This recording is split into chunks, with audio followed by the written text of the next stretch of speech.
Hello students, welcome to EBA Max 11 Standard Max Chapter 11 Exercise 11.10 Third question எப்படி solve பண்ணது பார்க்கலாம்.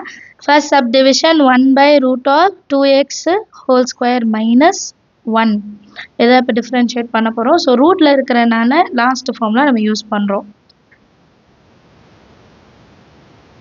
சொல்யூஷனில் let I is equal to integration of 1 by root of 2 plus x whole square minus 1 dx.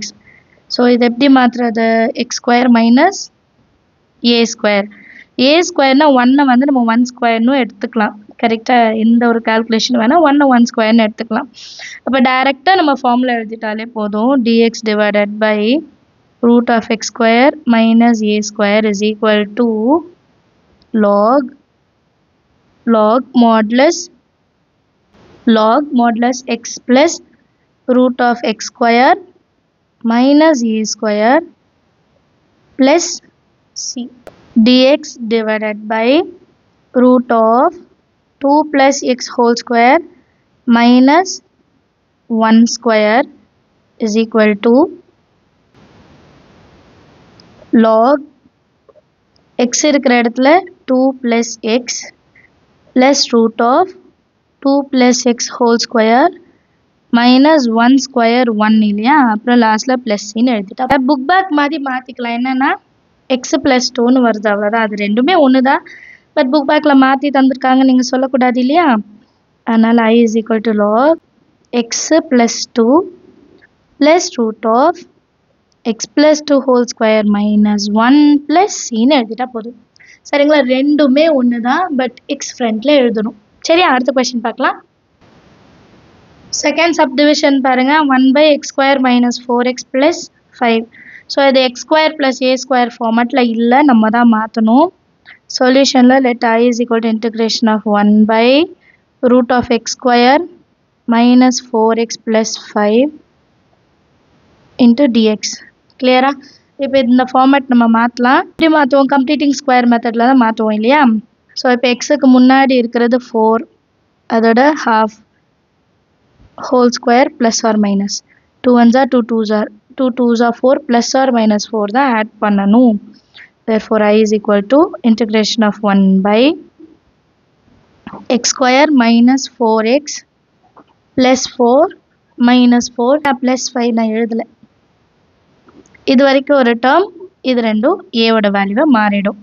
Therefore I is equal to integration of 1 by root of x square minus 2ab plus b square. அப்போ இது x minus 2 square தானே 4 whole square plus 1 இருந்தால் easy, 1 square டைரெக்டாக எடுத்துக்கலாம். இப்போ x square plus a square format வந்துருச்சா, மாற்றி எழுதிக்கலாமா. integration of 1 by root of x square plus a square. root of x square plus a square is equal to log x plus root of x square plus a square plus c ன்னு மாறிடும். இப்போ நம்ம substitute பண்ணால் போதும் இல்லையா. which is equal to log x minus 2 plus root of x minus 2 whole square plus 1 square plus c. இப்போ அடுத்த லைனில் இதோட ஃபுல் ஃபார்ம் என்னது, நம்ம கொஷினில் கொடுத்தது, அதை எடுத்து அப்படியே எழுதிக்கணும். சரியா. ஸோ லாஸ்ட் ஆன்சர் எப்படி இருக்கும்? log x minus 2 plus root of x square minus 4x plus 5 plus cன்னு முடிச்சிடலாம். அண்டர்ஸ்டாண்ட் ஆஃப் த சம் எல்லாருக்கும் எது டவுட் நம்ம கமெண்ட் செக்ஷனில் கேளுங்க. அடுத்த கொஸ்டின் பார்க்கலாம். Third subdivision 1 by root of 9 plus 8x minus x square. So first இந்த x square ஃப்ரண்ட்டில் கொண்டு வந்து மாற்றி எழுதிட்டு தானே சால்வ் பண்ணுவோம். சொல்யூஷனில் I is equal to integration of 1 by root of 9 plus 8x minus x square dx. இப்போ இதை மாற்றி எழுதிக்கலாம். integration of 1 by root of minus வெளியே எடுத்துட்டோன்னா x square ப்ளஸ்ன்னு ஆகிடும், ப்ளஸ்ஸு மைனஸாக மாறிடணும். சரியா. dx கம்ப்ளீட்டிங் ஸ்கொயர் மெத்தட் படி இதை வந்து எக்ஸ் ஸ்கொயர் மைனஸ் ஏ ஸ்கொயர் மாற்றிடலாம்.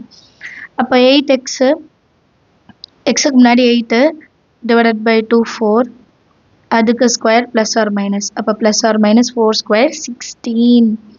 therefore integration of 1 by root of minus x square minus 8x plus 16 ஒன்று minus 16 ஒன்று minus 9 into dx. so இது வரைக்கும் ஒரு term கரெக்டா, இது வரைக்கும் ஒரு term, இது தனி term, which is equal to 1 by root of minus x நடுவுல minus நா minus 16 நா 4 square minus 25 கரெக்டா. இது ஃபுல்லாவே மைனஸ் வெளியே இருக்கு. அப்ப அடுத்த லைன்ல அந்த மைனஸ் என்ன பண்ணும், உள்ள கொண்டு வரணும். அப்ப integration of 1 by root of மைனஸ் உள்ள போச்சுன்னா பிளஸ் மைனஸ் ஆயிடும், மைனஸ் பிளஸ் ஆயிடும். அண்ட் 25 நான் 5 ஸ்கொயர்னு எடுத்துக்கிறேன். மைனஸ் எக்ஸ் மைனஸ் 4 ஹோல் ஸ்கொயர்னு கிடைச்சிடும் dx. இதுக்கப்புறம் ஃபார்முலா சப்ஸ்டியூட் பண்ணலாம். dx divided by root of a square minus x square is equal to sin inverse of x by a. next lineல இப்போ I is equal to எப்படி மாறும், sin inverse of x இருக்கிற இடத்துல x minus 4 divided by a இருக்கிற இடத்துல 5 plus c னு முடிச்சிடணும். understand of the sum. so இந்த எக்ஸசைஸ் ஃபுல்லாகவே யூஸ் பண்ணுற ஃபார்முலா நான் ஆல்ரெடி எழுதினேன் இல்லையா, ஃபஸ்ட்டு எக்ஸசைஸில் ஃபஸ்ட்டு சம் முன்னாடியே காமிச்சிருந்தேன். அந்த ஃபார்முலாஸ்லாம் தரவு பண்ணால் மட்டும்தான் நமக்கு வந்து ஏ ஸ்கொயர் மைனஸ் எக்ஸ் ஸ்கொயர்னா என்ன, எக்ஸ் ஸ்கொயர் மைனஸ் ஏ ஸ்கொயர்னா என்ன, ரூட் வந்தால் என்ன, இதெல்லாம் நம்மளால் அட்டென்ட் பண்ண முடியும். இல்லைனா நமக்கு ஃபார்முலாவே தெரியலன்னு எப்படி சப்ஸ்டியூட் பண்ண முன்னாடி இந்த ஃபார்முலாஸ் 5 ஃபார்முலாஸ் இருக்குது. இந்த 5 ஃபார்முலாஸும் எழுதி வச்சுக்கோங்க. ஒரு பேப்பரில் எழுதி நம்ம அந்த எக்ஸசைஸ் முன்னாடியோ இல்லை கிளாஸ் ஒர்க் முன்னாடியோ இதை நம்ம எழுதி வச்சிட்டிங்கன்னா நீங்கள் ஒர்க் அவுட் பண்ணும்போது இதை ரிவைஸ் பண்ணிக்கலாம். ஒரு வாட்டி பார்த்துட்டு எழுதிக்கலாம், நமக்கு டவுட் இருக்கும் போது பார்த்துக்கலாம். அந்த மாதிரி ஃபார்முலா தான் முக்கியம். ஃபார்முலா படிக்காமல் எக்ஸசைஸ் சம் சால்வ் பண்ணாதீங்க. நான் ஒர்க் அவுட் பண்ணும்போது கற்றுக்கிறேன் அப்படி பண்ணாதீங்க. ஃபஸ்ட்டே ஃபார்முலாஸ்க்கு இம்பார்ட்டன்ஸ் கொடுத்துடுங்க, அதுக்கப்புறம் நம்ம ஒர்க் அவுட் பண்ணலாம். எல்லா எக்ஸசைஸ்லையுமே ஃபார்முலாஸ் ரொம்ப முக்கியம். பட் இந்த 5 ஃபார்முலா தான் நம்ம எக்ஸசைஸ் 11.11 11.12லையும் யூஸ் பண்ணுவோம். ஸோ இது தெரியலன்னா அந்த 2 எக்ஸசைஸும் நம்மளால் சால்வ் பண்ணும்போது கஷ்டமாக இருக்கும், சரிங்களா. அண்ட் ஒரு கொஷனுக்கும் ஒரு ஃபார்முலாஸ் இருக்கனால நம்ம மாற்றி எழுதுனா மொத்த சமமே தப்பாயிடும். ஸோ அந்த 5 ஃபார்முலா உங்களால் எவ்வளோக்கு எவ்வளோ எழுதி பார்க்க முடியுமோ, ப்ராக்டிஸ் பண்ண முடியுமோ நீங்கள் பாருங்கள், அதை மனப்பாடம் பண்ணுங்கள், நிறைய வாட்டி டெஸ்ட் எழுதி பாருங்கள். அதுக்கப்புறம் நீங்கள் வந்து ஒர்க் அவுட் பண்ணும்போது உங்களுக்கு அது ஈஸியாக இருக்கும், சரிங்களா. அண்ட் வேறு எதாவது டவுட் இருந்தால் மறக்காமல் கமெண்ட் செக்ஷனில் கேளுங்க. அண்ட் மறக்காமல் இந்த வீடியோஸ்க்கெல்லாம் ஒரு லைக் பண்ணிவிடுங்க. தேங்க்யூ ஸோ மச் ஃபார் வாட்சிங்.